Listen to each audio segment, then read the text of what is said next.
Something changed in the 3I atlas because some scientists said it's rotating. Between July and December 2025, while scientists thought they understood what 3I atlas was doing, while the models seemed to fit and the predictions seemed solid, the interstellar visitor was transforming. Quietly, dramatically, in ways that would force every comfortable assumption about this object to be reconsidered from the ground up. And we didn't know. Couldn't know until Hubble turned its unblinking eye toward the fading visitor on December 12th. And again on December 27th, and captured images that make absolutely no sense if everything we thought we knew about this object is correct. The transformation isn't subtle, isn't a minor adjustment to existing features that requires careful analysis to detect. It's stark, unmistakable. Where there was one jet in July, a single focused beam of material streaming away from the object in a configuration that looked weird but at least followed cometary physics we understood. There are now two jets, two distinct streams pointing in opposite directions, one blasting toward the sun, creating a massive anti-tail that stretches across millions of kilometers. The other firing away from the sun, weaker but undeniable, creating a bilateral structure that shatters the simple story we'd been telling ourselves about what was happening out there. December 12th and December 27th, 2025. Hubble Space Telescope, Wide Field Camera 3 UVIS channel using the f350LP filter. Wavelength of 0.58501 microns. 17-second exposures capturing reflected sunlight off dust and gas being ejected from a nucleus we still can't see directly. And in those images, in those precious photons that travelled hundreds of millions of kilometres from the object to our instruments, is proof that 3I atlas isn't behaving like the dying comet we expected. Isn't quietly fading as it retreats from the sun's warmth, is instead erupting in a double jet configuration that demands explanation and that resists every easy answer. Before we dive into what these jets mean, before we examine the physics that might explain them or fail to explain them, do something for me right now. Hit that subscribe button, turn on notifications, because what we're about to discuss isn't being covered adequately anywhere else. The implications are too strange. The questions too uncomfortable. But the data is real. The observations are documented. And if you want to follow this investigation as it develops, as more data arrives, and as the uncomfortable questions become impossible to ignore, you need to be here when the updates drop. This story is unfolding in real time, and the next few weeks might bring revelations that change everything. The context matters because the transformation didn't happen in isolation. This is the same object that showed bizarre behavior all year. The electromagnetic pulses, the rotation changes, the trajectory deviations that made prediction impossible, the narrow dust grain sizes, all the anomalies we've been cataloguing and debating and struggling to explain.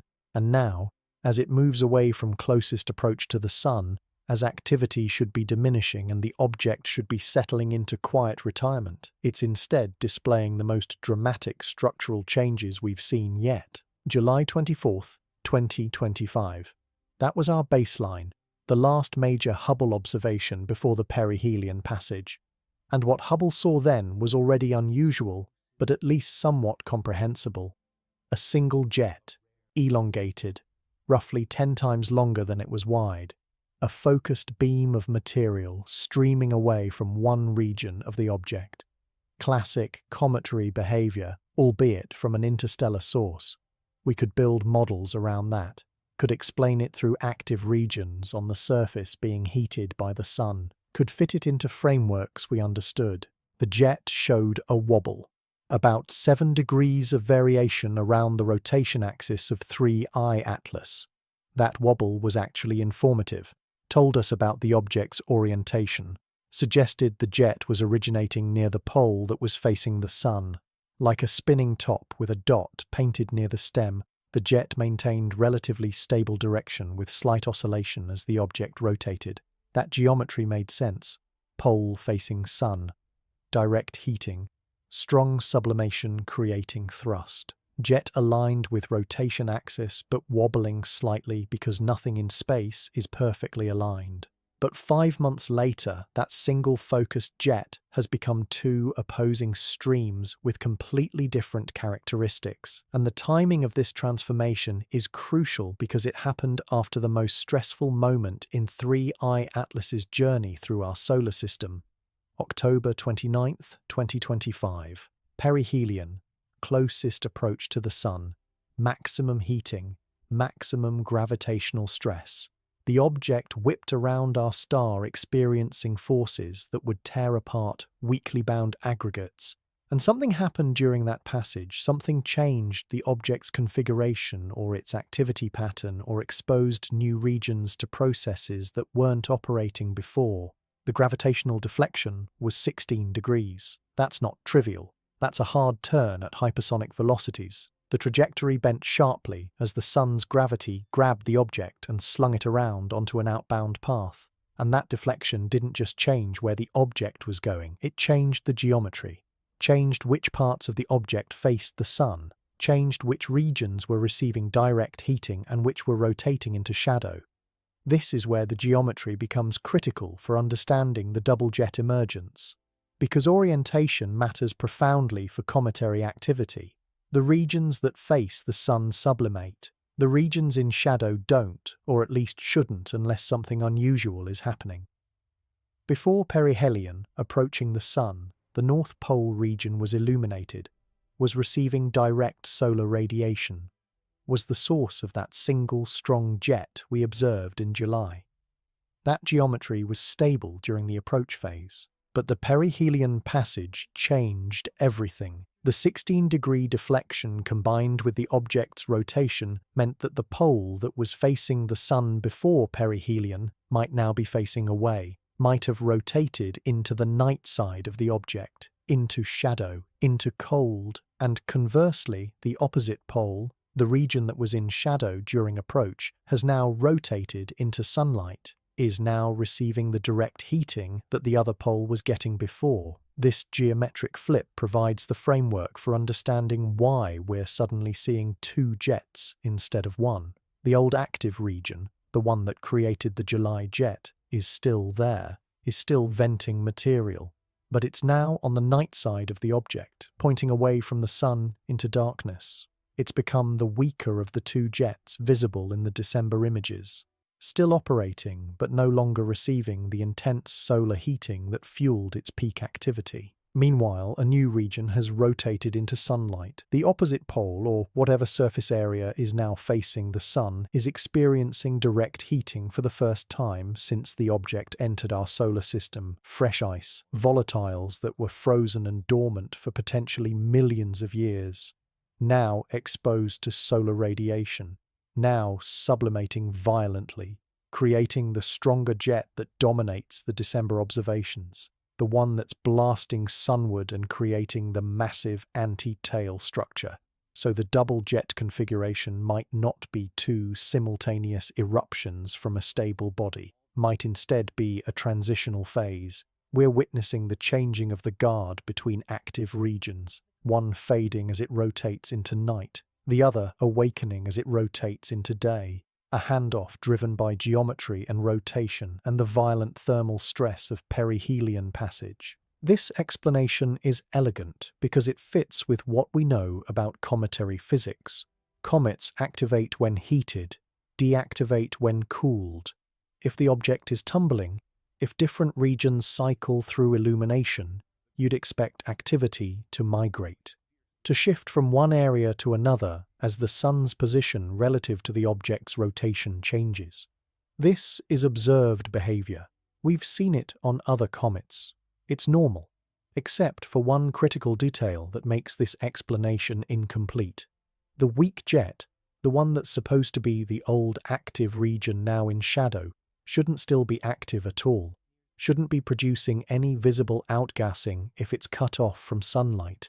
Cometary activity requires energy, requires heat to sublimate ice and create gas pressure that drives material off the surface.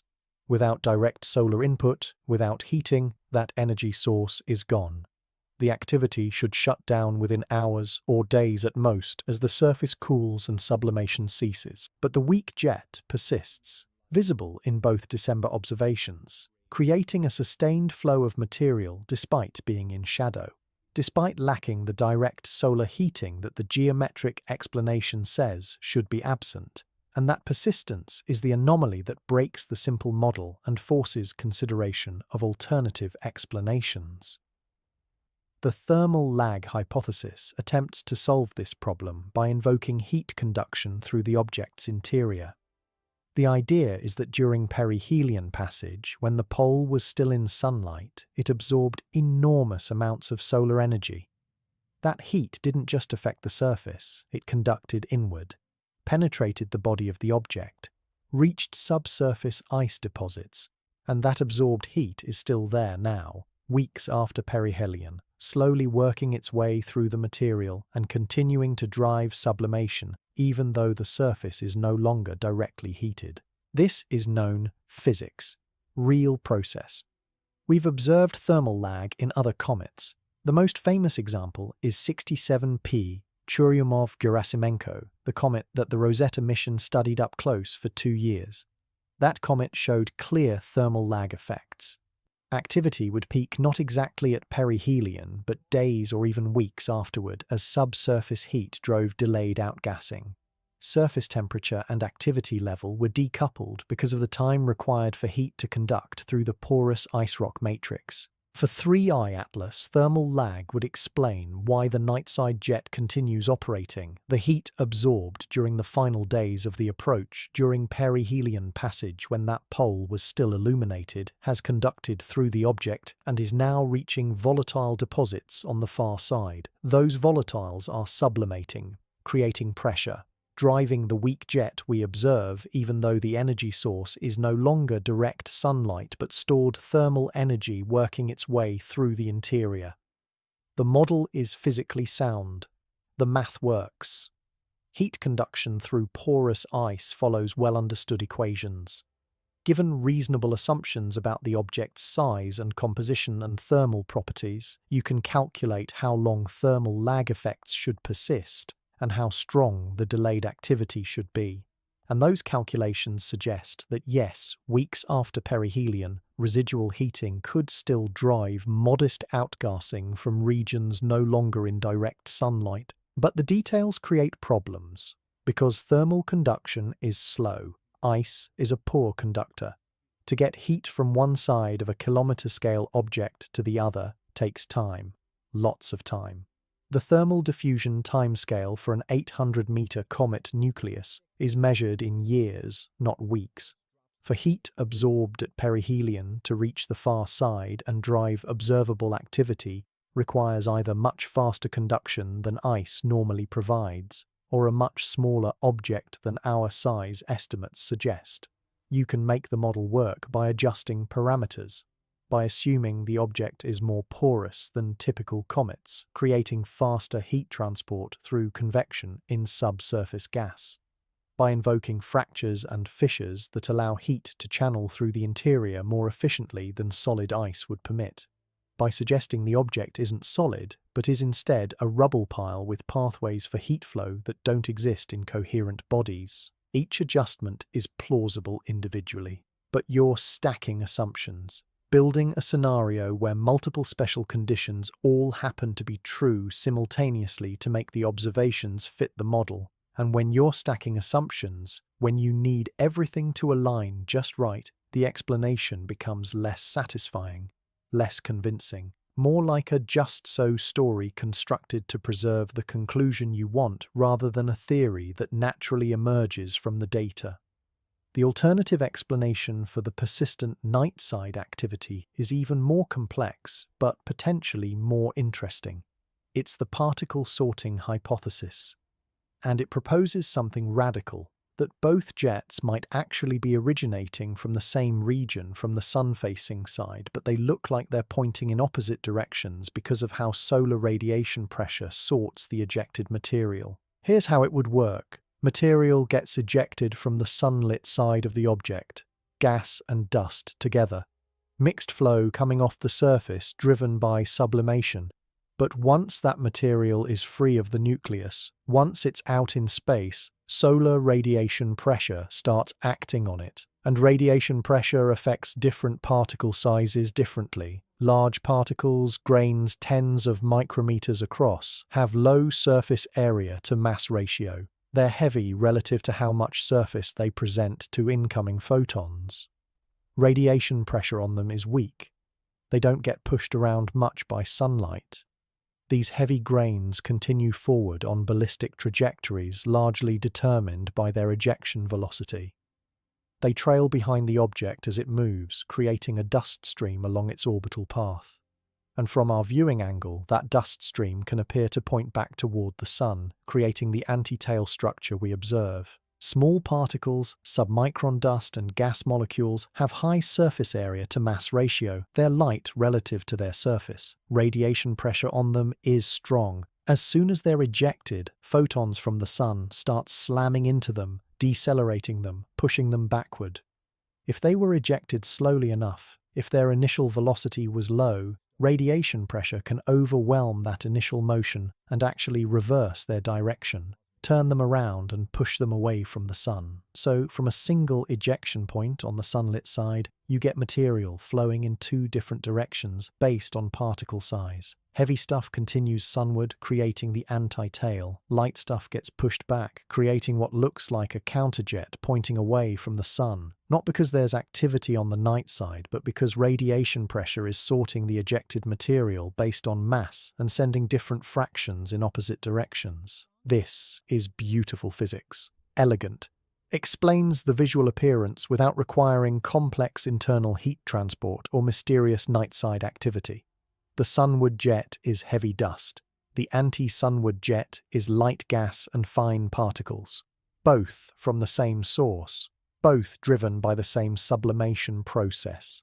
Just separated by the filtering effect of solar radiation pressure acting differently on different sizes. And it has the virtue of being testable, because the two scenarios, thermal lag versus particle sorting, make different predictions about what you'd observe if you could measure velocities. If it's thermal lag, if both jets are actual vents ejecting material from opposite sides of the object, then both should show similar ejection velocities. Both should be moving away from the nucleus at speeds characteristic of gas-driven dust entrainment, maybe a few hundred meters per second, consistent with sublimation-driven flow. But if it's particle sorting, the velocities should be different and should change with distance from the nucleus. The sunward material should maintain roughly constant velocity as it streams away, but the anti-sunward material should show deceleration near the nucleus as radiation pressure opposes the initial motion, followed by acceleration in the opposite direction as radiation pressure dominates. You'd see the material slow down, stop, and then speed up in the opposite direction as the photon wind takes over. James Webb Space Telescope can measure those velocities, can do spectroscopy sensitive enough to detect velocity shifts in the jets, can determine whether the anti-sunward stream shows the deceleration and reversal signature that particle sorting predicts, or whether it shows the steady outflow that a genuine vent would produce. That observation, when it happens, will distinguish between the competing explanations, will tell us whether we're seeing two vents or one vent with sorting. But there's a third possibility that neither the thermal lag model nor the particle sorting model adequately addresses, and it's the possibility that demands consideration even though it pushes into uncomfortable territory, because both natural explanations, while physically sound, struggle to account for all the features simultaneously. The anti-tail appears marginally opaque in the Hubble images, not fully transparent as diffuse cometary tails usually are, but showing enough density to block background stars partially. That opacity suggests concentrated material, dense flow, not the thin dispersion that normal cometary activity produces. And the symmetry is suspicious. The two jets aren't random emanations from chaotic surface processes. They're organized, opposed, balanced in a way that looks less like natural chaos and more like deliberate configuration, as if the object is doing something purposeful, as if the jets serve functions beyond just being the passive consequence of ice being heated. This is where the technological hypothesis enters, and I want to be absolutely clear. This is speculation. This is not confirmed. This is not the mainstream scientific position, but it's speculation that's grounded in the observations. That attempts to explain features the natural models struggle with. That asks what if and follows that question to logical conclusions. If 3i Atlas were artificial, if it were designed and built rather than naturally formed, how would we interpret the double jet structure?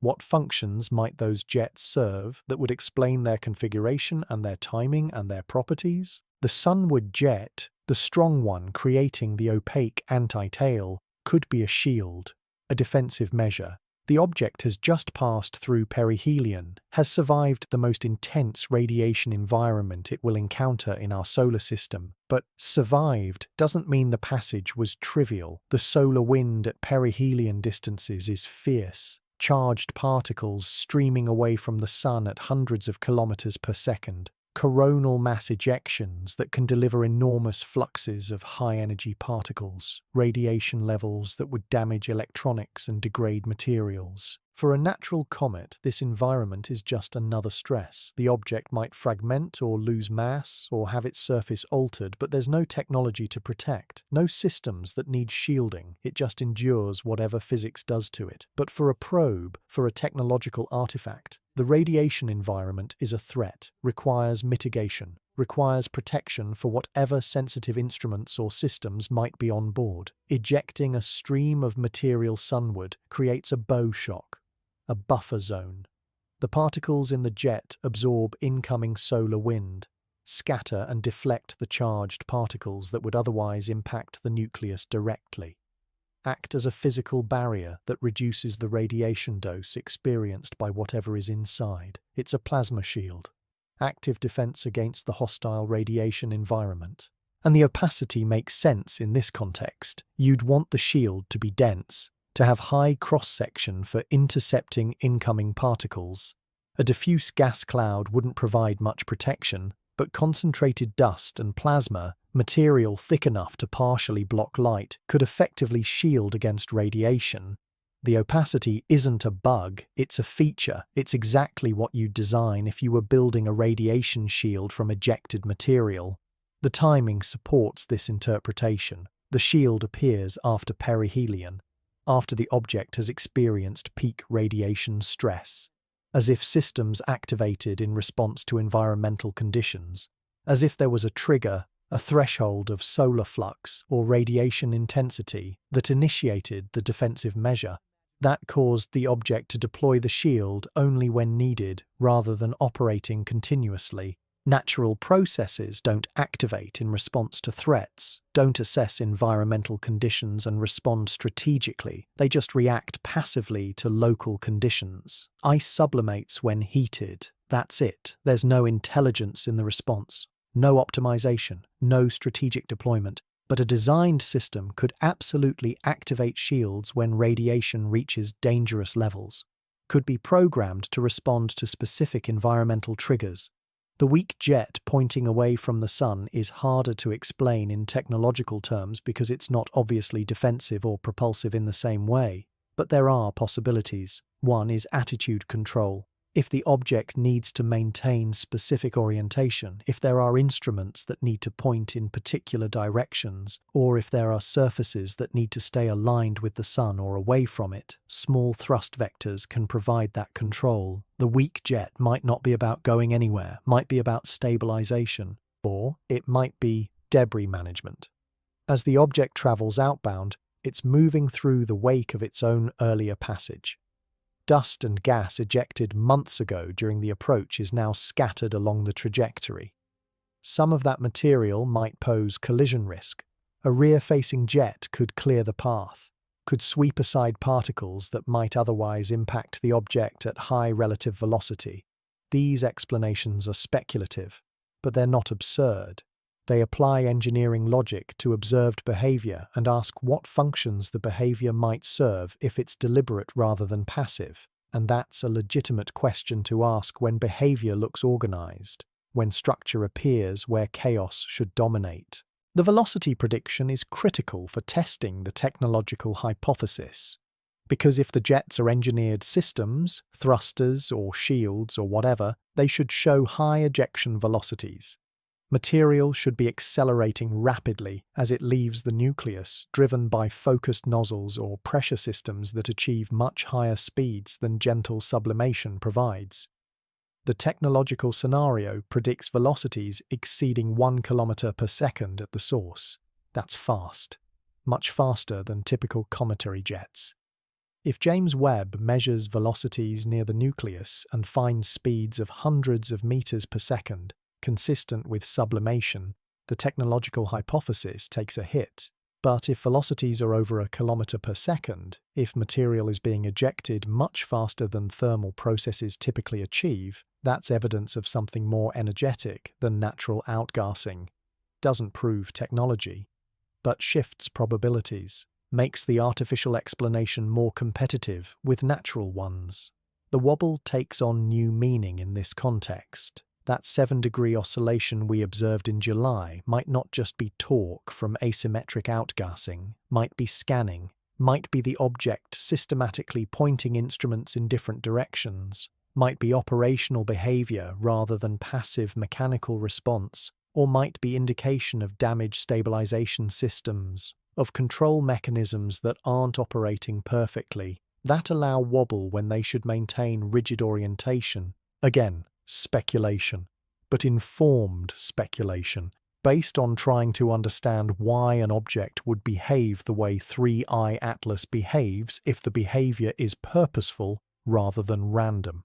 And when multiple independent features, the jets and the wobble and the rotation period and the orientation changes, all seem to fit patterns that make sense if there's control involved, the cumulative case for at least considering technological origin becomes stronger. But we need to be rigorous, need to demand evidence, because the natural explanations, while imperfect, are still viable, still fit most of the observations even if they require some assumption stacking.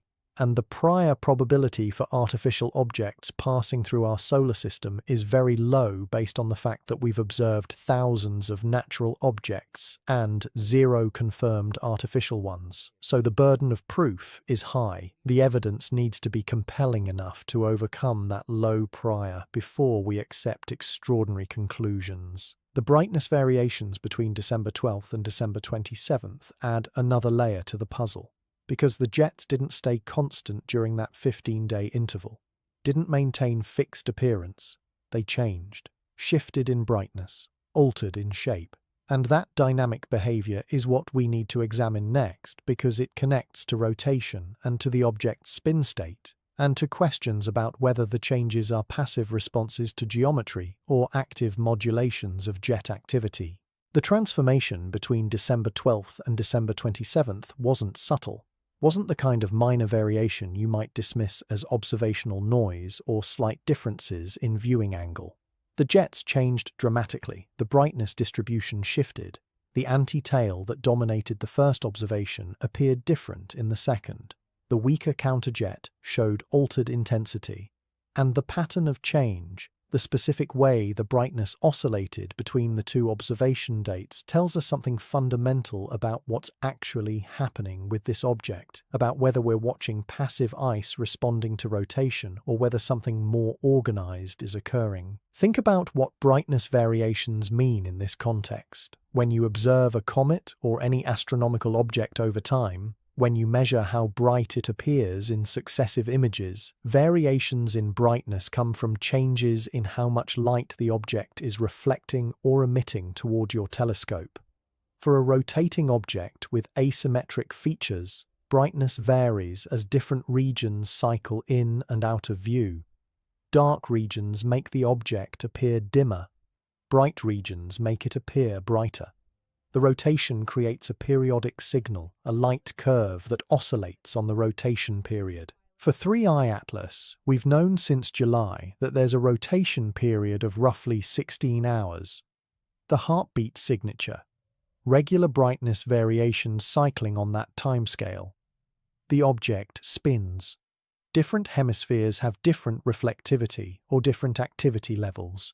As it rotates, as sun-facing regions and viewing geometry change, The brightness we measure oscillates. This is normal, expected. Every asteroid and comet shows this unless it's a perfect sphere with completely uniform surface properties, which basically never happens. But the December observations show something more complex than simple rotation modulation. The jets themselves are changing brightness, not the overall nucleus brightness, but the specific features we're tracking. The anti-tail brightens while the counterjet dims. Then, in the next observation, the relationship has shifted. The anti-tail is less prominent, the counterjet more visible. It's a seesaw.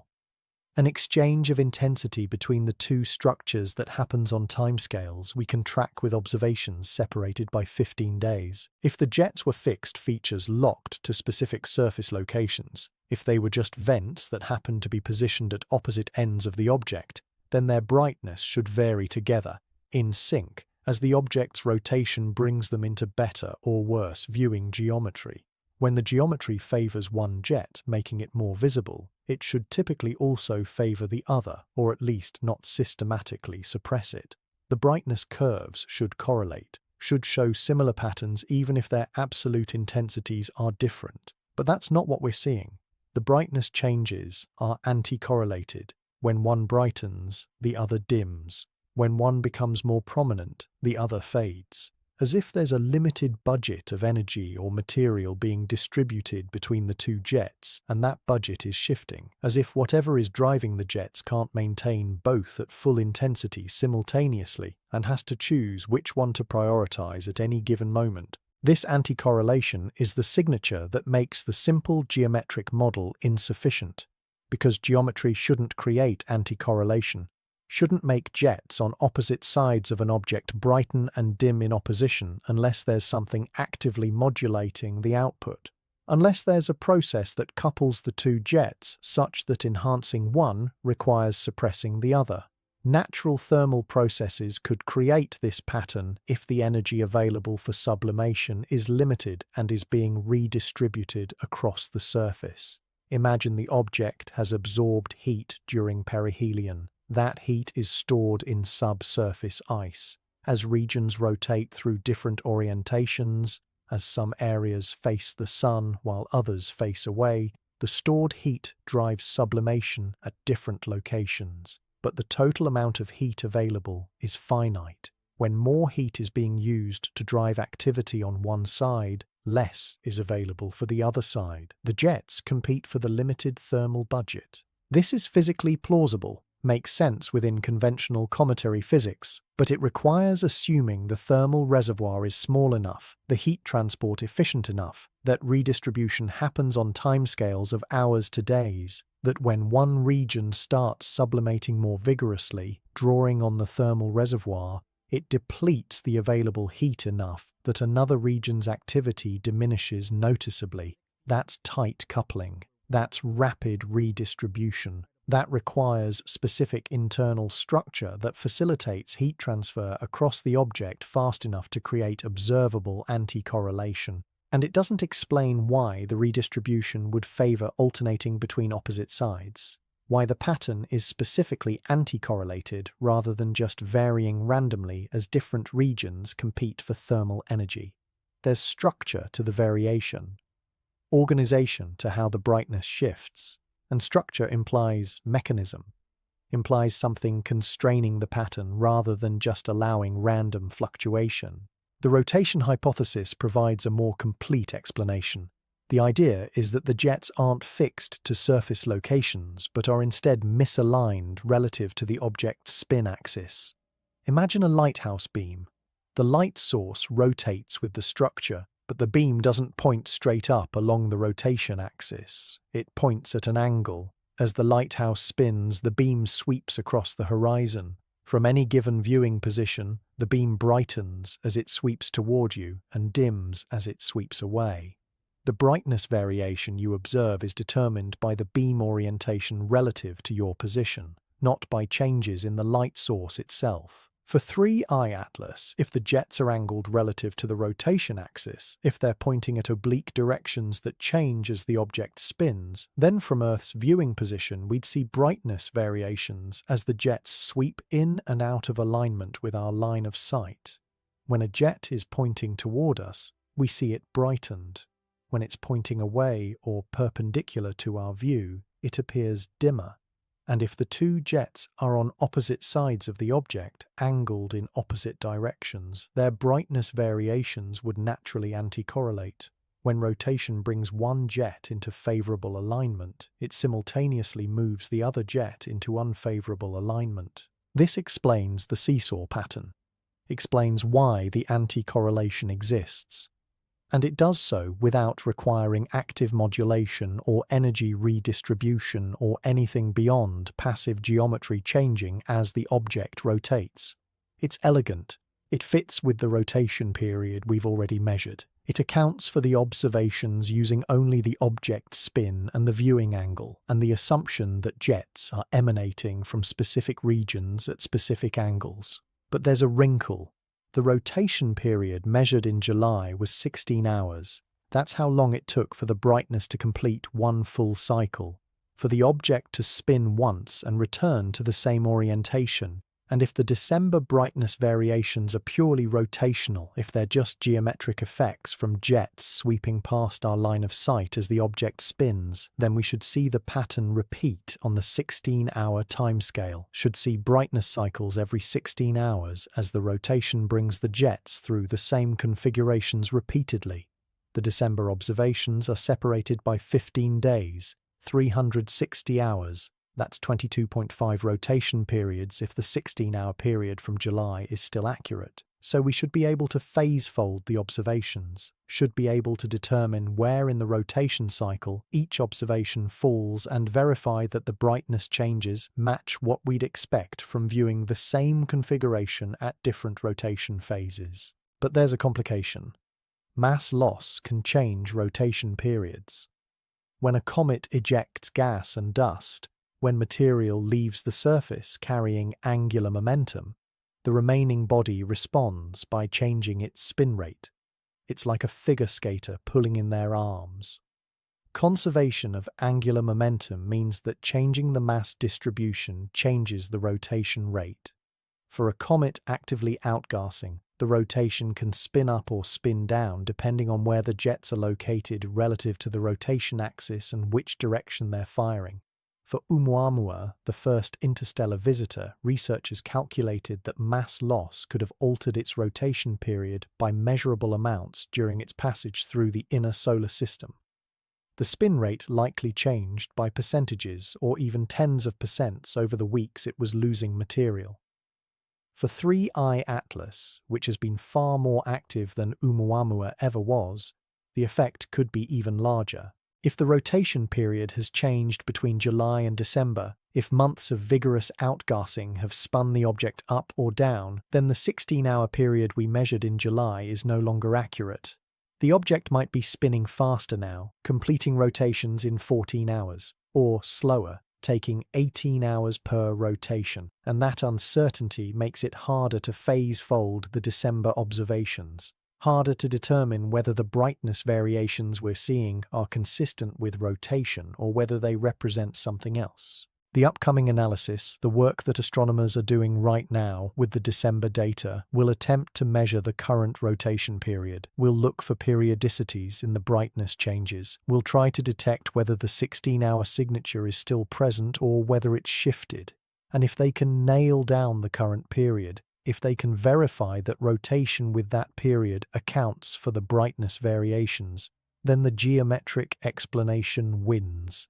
The anti-correlation is explained. The seesaw pattern is just viewing angle effects on rotating jets. But if the period can't be determined clearly, if the brightness changes don't show clean periodicity, then we're back to needing active modulation. Back to requiring something that's controlling jet intensity on timescales that aren't locked to rotation, and that pulls us back toward explanations that invoke either complex internal thermal processes or, more provocatively, deliberate control. The mass loss question is profound because it connects to fundamental properties we're still uncertain about. How much material has 3I Atlas shed during its passage? How much mass has been ejected through those powerful jets that have been operating for months? And what does that mass loss tell us about the object's density and composition and structural integrity? For a typical comet, mass loss rates can be calculated from brightness and spectroscopy. You measure how much gas and dust is in the coma, you model how that material is being produced, and you integrate over time to estimate total mass loss. For comets that pass close to the Sun, that have active perihelion passages, the mass loss can be substantial, percentages of the total mass, sometimes enough to measurably change the object's size. But mass loss from jets tells you more than just how much material is leaving. It tells you about the ejection velocity, about how fast the material is moving when it leaves the surface. Because the thrust produced by a jet, the force it exerts on the object, depends on both the mass loss rate and the velocity. High velocity ejection creates more thrust than slow velocity ejection for the same mass flow rate, and thrust creates torque if the jet is offset from the center of mass or angled relative to the rotation axis. If we can measure the change in rotation period, if we can quantify how much the spin rate has changed between July and December, we can back calculate the thrust, can determine how much force the jets have been exerting on the object. And from that thrust, combined with estimates of mass loss rate from coma brightness, we can constrain the ejection velocity, can test whether the material is being expelled at speeds consistent with sublimation-driven flow, or whether higher velocities are required, whether the jets are behaving like natural outgassing or like something more energetic. This is the kind of analysis that distinguishes between competing hypotheses, that provides quantitative constraints rather than just qualitative speculation. And it's the analysis that's happening right now as researchers dig into the December data and compare it against the July baseline, and attempt to measure rotation period changes precisely enough to calculate thrust and ejection velocities. The anti-tail structure itself deserves deeper examination because its properties constrain the particle sizes and velocities in ways that inform the competing explanations. Anti-tails are well-documented phenomena in cometary science. They appear when viewing geometry aligned such that you're looking nearly edge-on at the dust trail left behind in the comet's orbit. Heavy particles, particles too large to be efficiently pushed away by radiation pressure, lag behind the comet. They spread out along the orbital path, and when viewing angle is right, when Earth is positioned such that you're looking along that dust trail, you see it stretching back toward the Sun, even though the particles themselves are still being pushed outward, just not fast enough to keep up with the comet. So antitails are usually geometry effects. They don't represent material actually moving sunward. They represent material that's been left behind, that's falling back relative to the comet's motion, and that appears to point sunward only because of perspective. This is well understood. We've seen it on many comets. It's normal. But the 3I Atlas anti-tail has features that don't fully match the standard model. The opacity is one. The Hubble images show that the anti-tail partially blocks background stars. You can see the dimming of stellar sources that lie behind the structure. That means the dust density is high. The column density, the amount of material along the line of sight through the tail, is sufficient to scatter or absorb a significant fraction of starlight passing through it. Normal anti-tails are diffuse, are thin enough that starlight passes through with minimal attenuation. You might see the tail glowing from scattered sunlight, but you don't see stars behind it going dim because the particle density isn't high enough to block light significantly. But 3I Atlas's anti-tail is thick, dense, opaque enough to create measurable extinction of background sources. That density requires either massive mass loss, much more material being shed than typical comets produce, or concentration mechanisms that keep the dust from dispersing as rapidly as it should. Radiation pressure and solar wind should spread the dust over time, should create a diffuse trail that gets thinner as it extends. But if the anti-tail maintains high density over its length, if it's not dispersing as expected, that suggests either the mass production is so high that fresh material is constantly replenishing the structure, or there are forces confining the dust that aren't accounted for in standard models. Magnetic fields can confine plasma but don't affect dust directly. Gravity from the nucleus is far too weak to hold particles once they're more than a few kilometers away. Radiation pressure pushes outward, doesn't confine. So what mechanism would create a dense dust structure that maintains coherence over distances of hundreds of thousands of kilometers? Standard physics struggles to provide answer. And that absence of mechanism is what makes the opacity anomalous. The particle size distribution is another constraint. To create an anti-tail, you need particles large enough to resist radiation pressure. Too small, and they get blown away rapidly. Don't lag behind the comet. Don't create the trailing structure. The critical size, the boundary between particles that get pushed away and particles that lag, is around 10 micrometers. Smaller particles get swept back by radiation pressure. Larger particles maintain trajectories closer to the comet's orbit. And 10 micrometers is exactly the size that keeps showing up in 3I Atlas observations. The dust veil around the nucleus is dominated by 10 micrometer grains. The anti-tail requires particles in that size range or larger. The narrow size distribution that we've discussed in previous contexts is directly relevant here because it determines which particles can contribute to the anti-tail structure and which get blown away. If the dust production were random, if particles of all sizes were being ejected chaotically as ice fractures and sublimates, you'd get a broad size distribution. And that broad distribution would mean some particles create the anti-tail, while others create conventional tails, and the structures would blur together. But the narrow distribution around 10 micrometers means most of the ejected material falls into the size range that creates anti-tail behavior. That creates structures that lag and that appear to point sunward, even though they're not actually moving that direction. This is either fortuitous coincidence or it's selection. Either the breakup processes happening on 3I Atlas happen to favor 10 micrometer particles through natural mechanics we don't fully understand, or there's preferential release of that size because those are the particles that serve specific functions. And we're back to the same question we keep encountering. Is the organization we see emerging from natural chaos or from deliberate control? The counterjet, the weaker stream pointing away from the sun, is the feature that most clearly distinguishes between the thermal lag and particle sorting explanations, because those two models make very different predictions about where that counterjet originates and how its velocity should behave with distance from the nucleus. In the thermal lag model, the counterjet is a genuine vent on the night side of the object. Material is being ejected from a surface location that's in shadow, driven by subsurface heat conducting through the interior.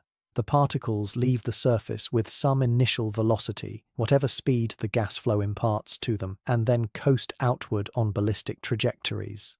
The velocity near the source should be highest, characteristic of the ejection mechanism, and should gradually decrease with distance as the particles slow due to mutual collisions or other effects, but should maintain generally outward motion. In the particle sorting model, the counterjet isn't a vent at all. It's material that was ejected sunward from the day side, but that got turned around by radiation pressure. Near the nucleus, shortly after ejection, this material is still moving sunward, still has the initial velocity from the ejection event, but radiation pressure is decelerating it, slowing it down. And if the ejection velocity was low enough, the deceleration becomes strong enough to stop the outward motion completely and then reverse it.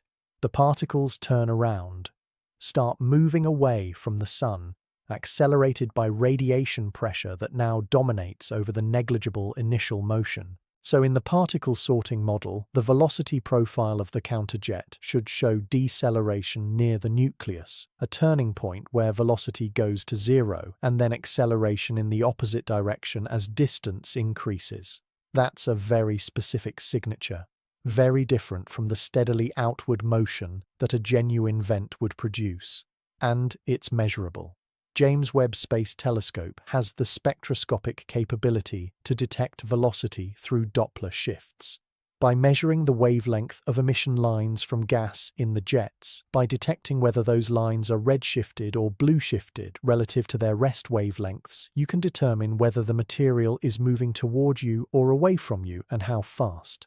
By mapping velocity as a function of position in the jet, by seeing how the Doppler shift changes from near the nucleus to far from it, you can determine whether the velocity profile matches a genuine vent or matches radiation pressure reversal. This observation hasn't been done yet, hasn't been scheduled as far as public information reveals, but it's exactly the kind of measurement that would distinguish between the competing models definitively, would tell us whether the counterjet is real outgassing from the night side or is just sorted material from day-side ejection, would answer the question without requiring assumptions about internal structure or thermal properties or anything that can't be directly measured.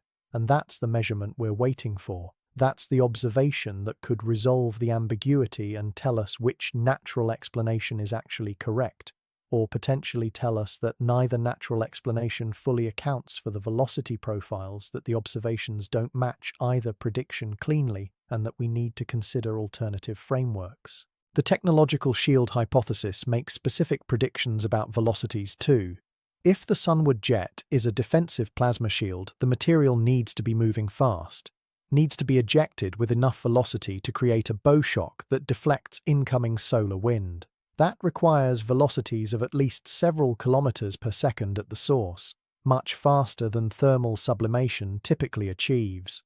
Natural sublimation produces gas velocities on the order of hundreds of meters per second. That's the speed at which molecules escape when ice turns to gas and expands. Dust entrained in that gas moves at similar speeds, maybe slightly slower because of drag, so a natural comet jet should show velocities of a few hundred meters per second near the nucleus. But a propulsive jet, a thruster designed to create thrust or to generate a high-velocity exhaust for shielding, would need to accelerate material much faster, would need nozzles that focus the flow and convert pressure into velocity efficiently, would achieve speeds of kilometers per second rather than hundreds of meters per second.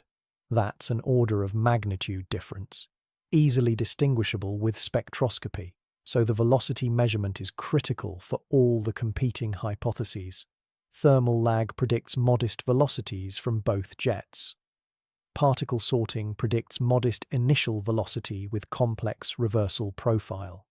Technological origin predicts high velocities from one or both jets. Each scenario is testable. Each makes predictions that observations can verify or falsify. And that's exactly the situation you want in science. Competing hypotheses that make different testable predictions. The problem is that the test hasn't been performed yet. The data that would distinguish between these scenarios definitively hasn't been collected, or at least hasn't been publicly released. And that leaves us in the current state of uncertainty, where multiple explanations remain viable and where conclusions depend on which assumptions and prior probabilities you bring to the analysis. The wobble takes on increased significance in this context because it provides information about the object's shape and spin state that constrains how jets interact with rotation. That 7-degree wobble observed in July, that oscillation around the rotation axis, is diagnostic of the body's geometry. Spherical objects don't wobble. They rotate smoothly around any axis without precession or nutation. But non-spherical objects, elongated bodies or flattened disks, have different moments of inertia around different axes, and when they spin, when they rotate around an axis that isn't the principal axis of maximum or minimum moment of inertia, they wobble. The classic example is a spinning coin. If you spin a coin on a table, it doesn't spin smoothly. It wobbles, precesses. The rotation axis itself rotates, tracing out a cone. That's because the coin is highly non-spherical, very flat, and its moment of inertia around the axis through its face is very different from the moment around any axis in its plane. That asymmetry creates torques that cause the wobble. For 3I Atlas, the 7-degree wobble tells us the object is elongated. Not necessarily as extreme as a coin, but definitely not spherical. The shape is cigar-like or disc-like or some other configuration where different axes have substantially different moments of inertia. And that shape matters for how outgassing affects rotation, because jets create torque. And the amount of torque and how it affects the spin depends on where the jets are located relative to the center of mass and relative to the rotation axis. If a jet is aligned with the rotation axis, if it's firing straight along the spin axis, it creates no torque, no twisting force. It might create thrust that changes the object's trajectory, but it doesn't change the spin. But if a jet is offset, if it's firing from a location away from the rotation axis or at an angle to that axis, it creates torque, pushes on one side of the object differently than the other, creates a twisting force that either spins the object up or slows it down depending on the geometry. The fact that rotation period might be changing, that mass loss might have altered the spin rate, tells us the jets are creating torque. They're not perfectly aligned with the rotation axis. They're offset or angled in ways that couple thrust to rotational motion, and that coupling affects how the wobble evolves. Torque can damp wobble or enhance it depending on specifics, can cause the object to settle toward rotation around its principal axis, or can excite complex tumbling. For a natural comet, these effects are random. The jets happen to be where they are because that's where volatile ice is located, and that's where solar heating happens to be strong. The torques are whatever they are. The rotation changes chaotically. There's no optimization, no design, just physics playing out according to local conditions. But for a designed system, for a probe with attitude control requirements, the jet locations and orientations would be chosen deliberately, would be positioned to create specific torques that maintain desired orientations. The wobble might be intentional, might be the natural consequence of a complex spin state that's being maintained for operational reasons, or might be indication that control systems aren't functioning perfectly, that intended orientations aren't being maintained as designed. Distinguishing between these possibilities requires better data on how the wobble is evolving. Is it growing, damping, staying constant? Is the precession rate changing? Is the object settling towards stable rotation or becoming more chaotic?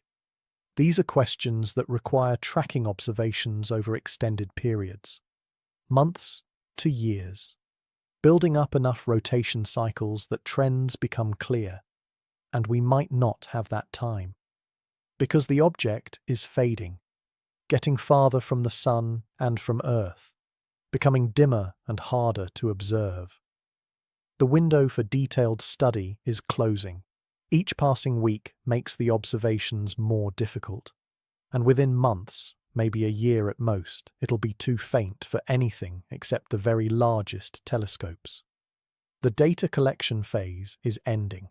Soon we'll be left with whatever we managed to capture during this brief window when the object was close enough and bright enough to study in detail. That urgency drives the current observation campaigns, drives the push to get as much data as possible before the opportunity passes, because this is likely the only chance, the only time we'll have an interstellar visitor in our solar system that's behaving this strangely and that's accessible to our instruments. If we miss observations now, if we fail to gather critical data during this window, we might never get another chance to answer the questions this object is raising.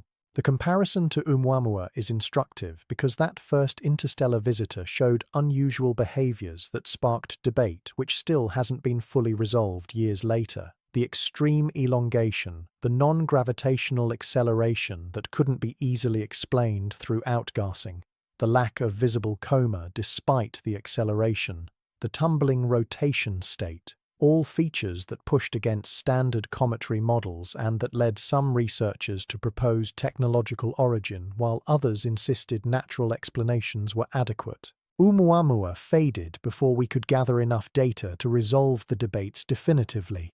It was discovered late in its passage, was already receding when we started intense observations, and it moved away too quickly for follow-up studies that might have distinguished between competing explanations. We're left with incomplete data and unresolved questions, and researchers still arguing about what it was based on the limited observations we managed to capture. 3I Atlas was discovered earlier in its approach. We've had more time to study it, have gathered far more data than we got for Oumuamua, but we're facing the same pattern. The object is leaving. The observation window is closing. And the questions we need to answer require data that's increasingly difficult to obtain.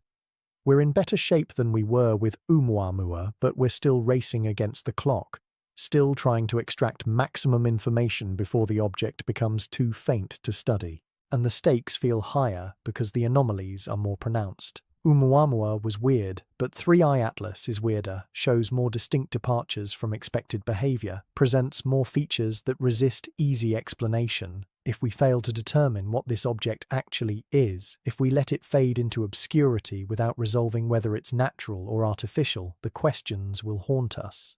Will become permanent fixtures in the unsolved mysteries of astronomy file that future generations will look back on and wonder why we didn't do more when we had the chance. The double jet structure is the latest anomaly in a long list, the latest observation that doesn't quite fit comfortable explanations, and it might be the most significant because it provides physical structures we can study, features we can measure, signatures that distinguish between competing hypotheses in ways that more ambiguous properties like trajectory deviations or electromagnetic pulses don't. Jets have velocities, have brightness distributions, have time evolution we can track, have spectroscopic properties that reveal composition and physical conditions.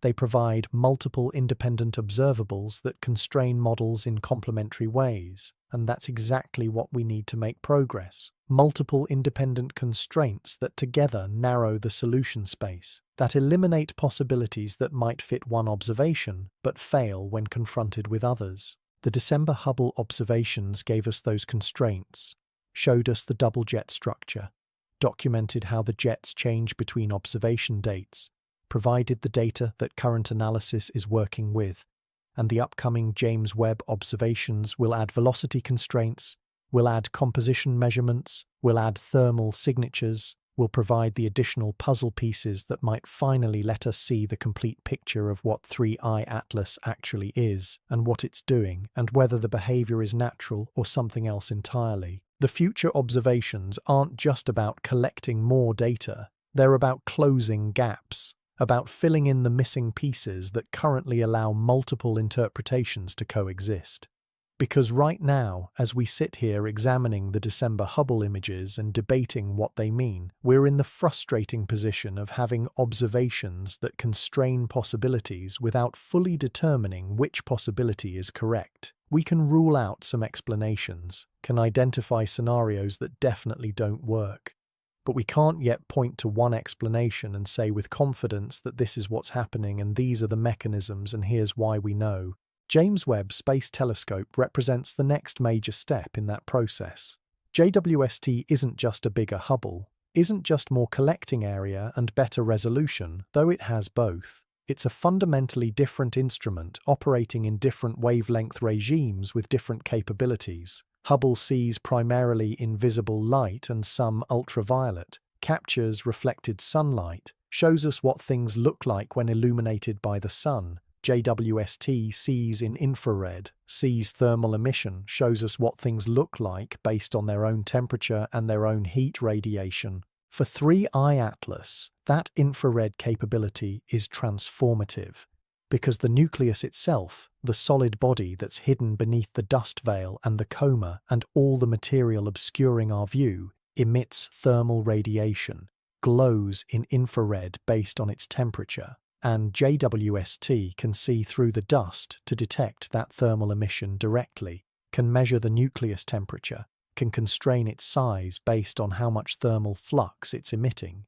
can determine whether the temperature distribution is uniform or whether there are hot spots and cold regions that indicate active areas versus dormant ones. The thermal mapping will tell us things we currently have to guess at, like whether the night side activity in the thermal lag model is actually plausible given the observed temperatures.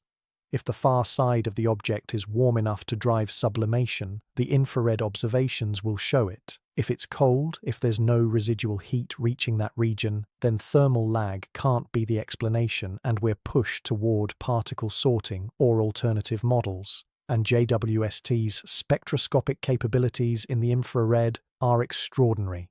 Can detect molecules through their vibrational transitions, can measure abundances of water, carbon dioxide, carbon monoxide, methane, all the major volatile species that might be outgassing, can determine whether the composition is typical of solar system comets or exotic, whether there are unusual enrichments or depletions that indicate formation conditions different from what we see locally. The composition matters because it constrains origin. Solar system comets formed in our protoplanetary disk share compositional signatures that reflect the chemistry of that specific environment. Interstellar comets formed elsewhere, around different stars, in disks with different temperatures and different elemental abundances and different chemical pathways. Their compositions should reflect those different formation conditions, should show signatures that distinguish them from local objects.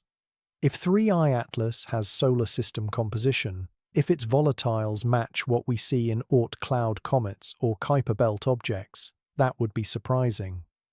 Would require explaining how an interstellar visitor ended up with chemistry identical to local objects despite forming under completely different conditions. Possible, but requiring coincidence or convergence that seems unlikely. But if the composition is exotic, if there are abundance ratios that don't match anything local, that's evidence of foreign origin. Confirmation that yes, this object formed around a different star, and yes, its chemistry reflects that different heritage. And that compositional signature might tell us something about what kind of star system it came from, whether the parent star was similar to our Sun or different, whether the formation zone was hot or cold, whether the disk chemistry was oxidizing or reducing. All of that information is encoded in the molecules JWST can detect, and detecting them is just the first step. Measuring relative abundances is where the real constraints come from. Is water dominant? Is CO2 dominant? Are there carbon-rich organics? Is there nitrogen? Each detection narrows the possibilities. Each measurement adds constraints that formation models have to satisfy. And for the technological hypothesis, composition is equally important. Because if this is artificial, if it's designed and built, the materials won't necessarily match natural formation, might show enrichments of specific elements that are useful for construction, might show depletions of volatiles that would have been processed or removed during manufacturing. The composition would reflect engineering choices rather than natural chemical evolution. This is speculative, but testable. If JWST finds composition that's completely anomalous, that doesn't match any plausible natural formation scenario, that's evidence pushing toward artificial. Not proof, but evidence. Another piece of the puzzle that makes natural explanations less likely and alternative explanations more competitive. The velocity measurements we've discussed, the Doppler spectroscopy that can distinguish between thermal lag and particle sorting and technological ejection, will come from JWST observations as well. The infrared spectrometers on JWST have the resolution to detect velocity shifts in emission lines, can map velocity structure across the jets, can determine whether material near the nucleus is moving at hundreds of meters per second or kilometers per second, can track how velocity changes with distance and whether the profiles match predictions from different models. This is the observation that many researchers are most eager to see, because it's the cleanest discriminator, the measurement that most directly tests the competing hypotheses against each other. Natural thermal processes predict certain velocities. Radiation pressure reversal predicts specific velocity gradients. Technological propulsion predicts high-velocity ejection. The observations will show which prediction matches reality, and that result, when it comes, will shift the debate. Will move us from here are multiple viable explanations to here's what the data supports and here's what it rules out. will provide the constraint that current observations lack and that prevents the discussion from reaching conclusions. But there's uncertainty about whether those observations will actually happen, about whether JWST time will be allocated to 3I Atlas observations and when and for how long, because telescope time on JWST is extremely precious, competitive, oversubscribed by factors of 5 or 10, more proposals for observations than time available to execute them, and 3I Atlas, while interesting to researchers following interstellar objects, isn't necessarily the highest priority target for the broader astronomical community. There are galaxies to study, exoplanet atmospheres to characterize, stars forming in distant nebulae, supernova remnants, gravitational lenses, black holes, the full range of astrophysical phenomena competing for time on the most capable infrared telescope ever built. And 3I Atlas is a single small object that will only be observable for limited time before it fades, a target that won't be available for future observations once it's gone. Unique opportunity, but also pressure to decide whether it's worth allocating scarce resources when those resources could go to other science. The decision makers at the Space Telescope Science Institute, the organization that manages JWST observing time, are evaluating proposals, considering scientific merit, balancing priorities, and we won't know what they decide until observation schedules are released, until we see whether 3I Atlas made the cut and whether observations are planned that will answer the critical questions. And that uncertainty is part of the frustration, because we can see what observations would be valuable, can identify the measurements that would resolve ambiguities, but we can't guarantee those measurements will happen, can't ensure that the opportunity to study this object thoroughly will be seized before it's too late. We're dependent on processes and priorities and decisions that are made in conference rooms by committees weighing competing scientific interests. If the observations don't happen, if JWST time doesn't get allocated to 3I Atlas, we'll be left with Hubble data and ground-based observations and whatever information we can extract from increasingly difficult measurements as the object fades. Better than what we had for Oumuamua, but still incomplete, still leaving questions unresolved that might have been answered if we'd gotten the observations we needed.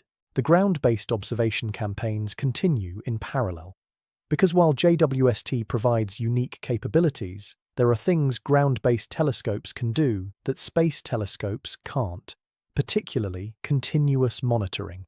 JWST observes targets for limited durations, hours or days per target per observation program. It can't stare at something continuously for weeks, tracking every variation and every transient event. It's too valuable, has too many targets waiting for time. But ground-based networks can monitor continuously, can coordinate across multiple sites and longitudes such that the object is always visible from somewhere, can track brightness variations on all timescales from minutes to months, can detect transient events like outbursts or sudden changes in activity that might happen between the snapshots that space telescopes capture. This continuous monitoring is how we'll measure the rotation period changes, how we'll track whether the spin rate is evolving due to mass loss, how we'll build up statistics on the brightness variations and whether they're periodic or chaotic or structured in ways that indicate control versus passive response.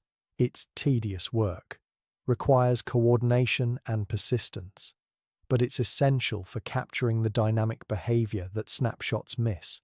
And amateur networks are critical here, because professional telescopes have limited time, can't dedicate nights or weeks to monitoring a single object unless it's extraordinarily high priority. But amateur astronomers, enthusiasts with their own equipment and their own time, can observe as much as weather and schedules allow, can contribute data that fills gaps, that provides coverage when professional facilities are pointed elsewhere. The distributed amateur network that's been tracking 3I Atlas since discovery continues operating, continues capturing images, continues sharing data through public channels, and that data is valuable, is being incorporated into professional analysis, is helping build the long-term record that tracks how the object evolves as it recedes. This is citizen science working as it should, professionals and amateurs collaborating, each contributing what they can, each bringing different capabilities to bear on a problem that's too large and too time-consuming for any single organization to solve alone. And the result is a more complete data set than either group could produce independently. Better coverage, more observations, more eyes watching, and more data flowing into the collective effort to understand what we're seeing. The comparison between the July and December observations frames the entire investigation.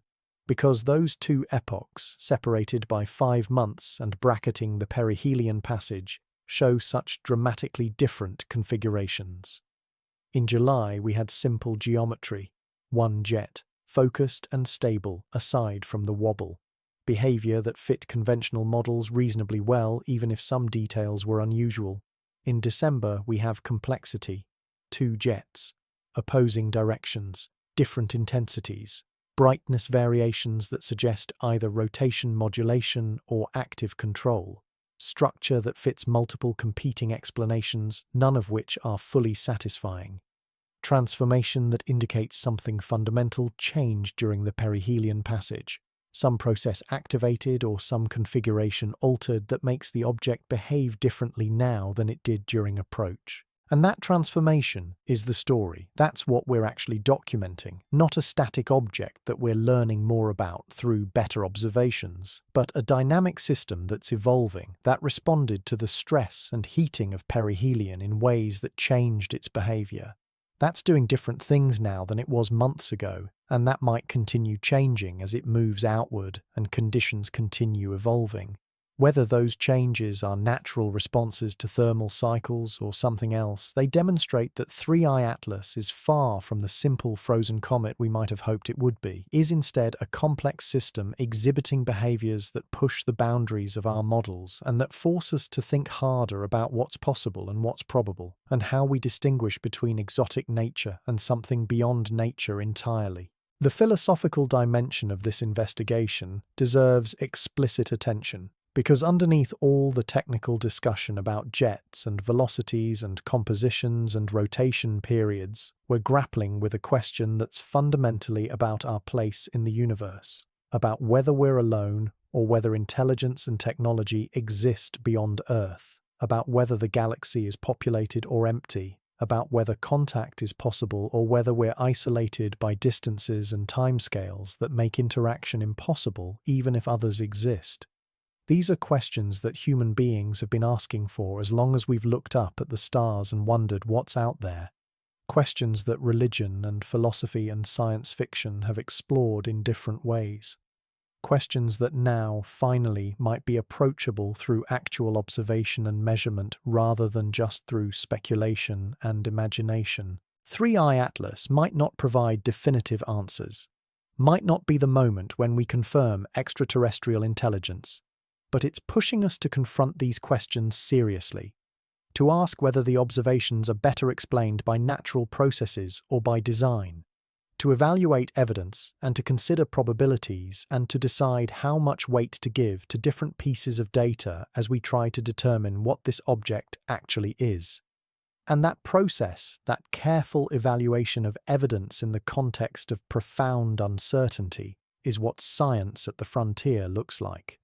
Not proclamations of certainty, not dogmatic insistence that only conventional explanations can be considered, but honest grappling with possibilities, weighing evidence, following where the data leads, even when it leads to uncomfortable places, maintaining skepticism while remaining open, demanding rigor while avoiding dismissiveness. Different researchers will reach different conclusions based on how they weight the evidence, based on what prior probabilities they assign to natural versus artificial origin, based on how compelling they find the various anomalies and how satisfying they find the natural explanations that have been proposed. And that diversity of opinion is healthy, is exactly what you want in a situation where data is incomplete and where the stakes are high. But what's not healthy is pretending the questions aren't legitimate, dismissing the artificial hypothesis without examining it seriously, declaring victory for natural explanations before the evidence is decisive, That's not skepticism. That's bias. That's letting our comfortable assumptions override what the data is actually telling us. The data is telling us that 3-eye Atlas behaves strangely, that multiple independent features don't fit comfortably into standard cometary frameworks, that natural explanations require stacking special circumstances and making assumptions we can't verify. The data isn't yet telling us definitively that the object is artificial, isn't providing smoking gun evidence that forces that conclusion, but it's telling us the question is legitimate, that the probability is high enough to warrant serious consideration, that dismissing the possibility without examination is intellectually lazy, and that's the position that more researchers are reaching. Not commitment to artificial origin, but willingness to treat it as a hypothesis worth examining, worth testing, worth comparing against natural alternatives using the same standards of evidence and the same analytical rigor, not assuming it's true, but not assuming it's false either, following the scientific process wherever it leads. The heartbeat analogy that's been used to describe the brightness variations captures something important about how we're thinking about this object, because heartbeats are rhythmic, regular, organized. They're produced by systems that have function, that exist for purposes, that operate according to control rather than just responding passively to stimuli. When we see rhythmic behavior in nature, when we observe periodic phenomena, we look for mechanisms, for oscillators, for feedback loops, for processes that create regularity out of chaos, and usually we find them. Find that the rhythm emerges from physical processes that have natural frequencies or resonances or cycles driven by external forcing. But the more complex the rhythm, the more organized the pattern, the more it starts to look like control, like something that's being regulated rather than just happening. The brightness variations in 3-eye Atlas show structure, show correlations between different phenomena, show patterns that persist over months, and that structure is what makes the heartbeat metaphor feel apt, what makes it seem like we're observing a system operating rather than just a rock responding to heating. Whether that appearance is accurate, whether the organization we see reflects actual systems and control, or just our pattern recognition instincts finding structure in noise, is the question we're trying to answer. And the answer matters not just for this specific object, but for how we approach all future interstellar visitors, for whether we're prepared to recognize artificial objects when we encounter them, for whether our frameworks are flexible enough to accommodate possibilities beyond what we've seen before. The December observations have given us a gift in that regard, have provided a case study, a test case where we can examine our reasoning and our methods and our biases, where we can see how the scientific community responds when confronted with observations that don't fit comfortable categories, whether we rise to the challenge or whether we retreat into comfortable assumptions. And watching the response has been educational, because there's been both. There are researchers who've looked at the double jet structure and immediately started proposing natural mechanisms without considering whether those mechanisms actually work, who've assumed that natural must be the answer and that their job is to find which natural explanation fits, rather than evaluating whether natural explanations are adequate at all. And there are researchers who've looked at the same data and said this is strange enough that we should consider all possibilities, who've evaluated natural explanations rigorously and found them wanting in various ways, who've been willing to say out loud that artificial origin is a possibility worth investigating, who've assigned non-negligible probability to that scenario based on the accumulated evidence. Both approaches are represented in the literature, in the conference presentations, in the informal discussions happening among researchers studying this object. And that diversity of approach is actually healthy, means the scientific process is working, means we're not converging prematurely on comfortable answers before the evidence is decisive. But there's also pressure to converge, to reach consensus, to present unified front to the public and to funding agencies and to the broader scientific community. And that pressure can be counterproductive when questions are genuinely unresolved, when multiple hypotheses remain viable, when forcing consensus means papering over legitimate disagreements about how to interpret ambiguous data.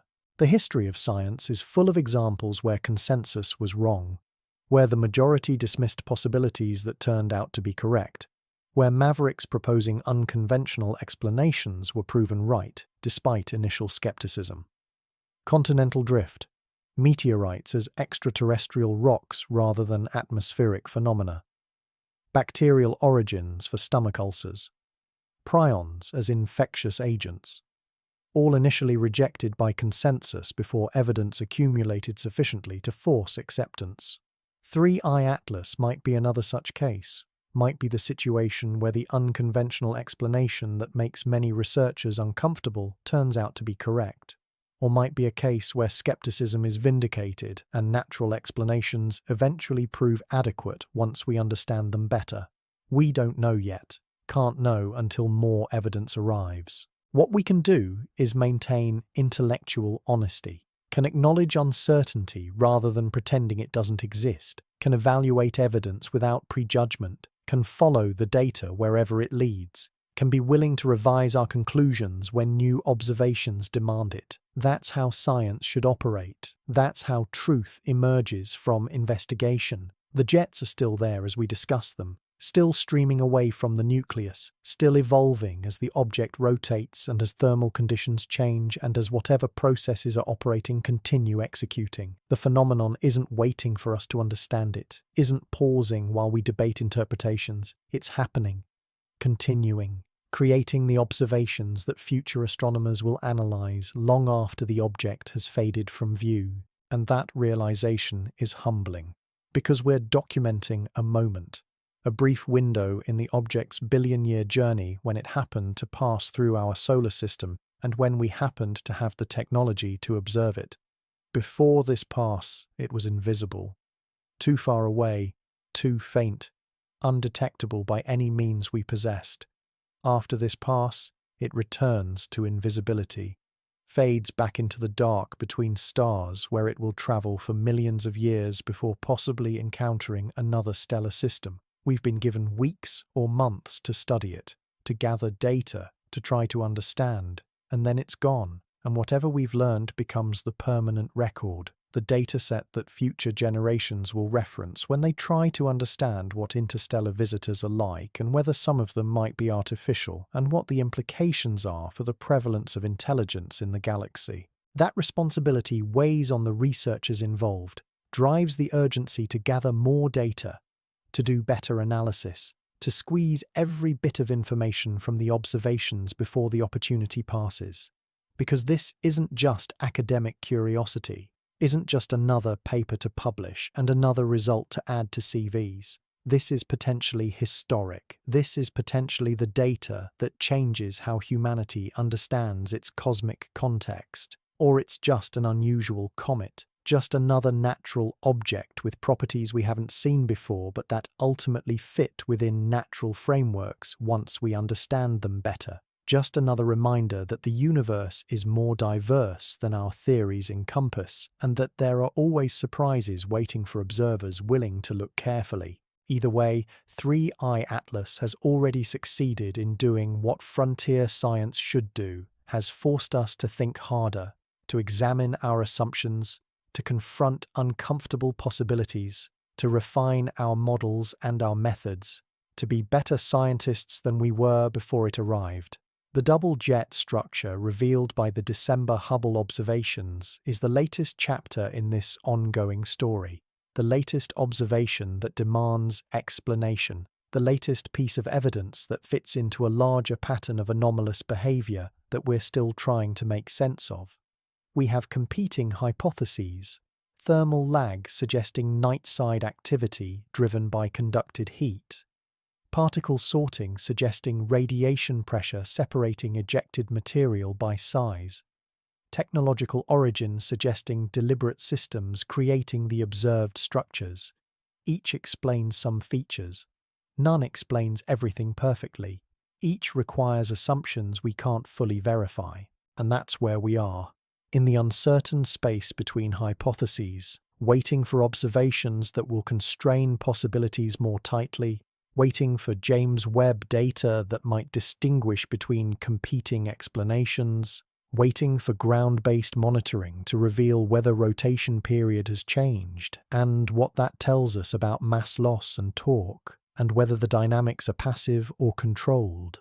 The object continues outward, continues fading, continues doing whatever it's doing, whether we understand it or not. And we continue watching, continue analyzing, continue debating, continue gathering data while we still can, because the window is closing, the opportunity is finite, and the questions this object is raising are too important to let slip away unanswered if we have any chance of finding those answers through observation and measurement and rigorous analysis. 3I Atlas came from the dark between stars, passed through our solar system, showed us things we didn't expect and couldn't easily explain, and now returns to the dark, carrying with it whatever secrets it holds. Whether those secrets are just exotic natural properties or something more profound, something that changes everything we thought we knew about whether we're alone, remains to be determined. But the investigation continues, the data accumulates, the analysis deepens. And somewhere in the observations we've already captured, or in the observations still to come, the answers might be waiting, might be hidden in velocity profiles or composition measurements or rotation period changes or correlations we haven't noticed yet. Science is patient. Science is persistent. Science follows evidence wherever it leads, and the evidence from 3I Atlas is leading us to questions we weren't sure we'd be able to ask in our lifetimes. Questions about whether the galaxy is populated, whether technology from beyond might be passing through, whether the universe is stranger and more wondrous than we dared to imagine. The double jets stream into space, the object spins and wobbles and evolves. The telescopes track and measure and record, and humanity watches, curious and uncertain and hopeful, as an interstellar visitor challenges everything we thought we knew about what's possible and what's real, and whether the cosmos holds surprises that might fundamentally change how we understand our place in it. The mystery deepens, the questions multiply, the answers, partial and uncertain, emerge slowly from careful observation and rigorous analysis. And the story of 3I Atlas, whatever it ultimately tells us about nature or about intelligence or about the universe we inhabit, becomes part of the permanent record of humanity's journey from ignorance toward understanding, breaking expectations, defying simple explanations, challenging our frameworks, and forcing us to grow. That's the legacy of this visitor, regardless of what final conclusions we reach. And that legacy, that push toward better understanding, even when understanding proves elusive, is what makes the investigation worthwhile, regardless of whether the object is a comet with exotic properties or something that forces us to revise our assumptions about whether we're alone. The jets continue, the observations accumulate, and the truth, whatever it turns out to be, approaches one measurement at a time as we watch and wonder and work to understand what we're actually seeing out there in the dark.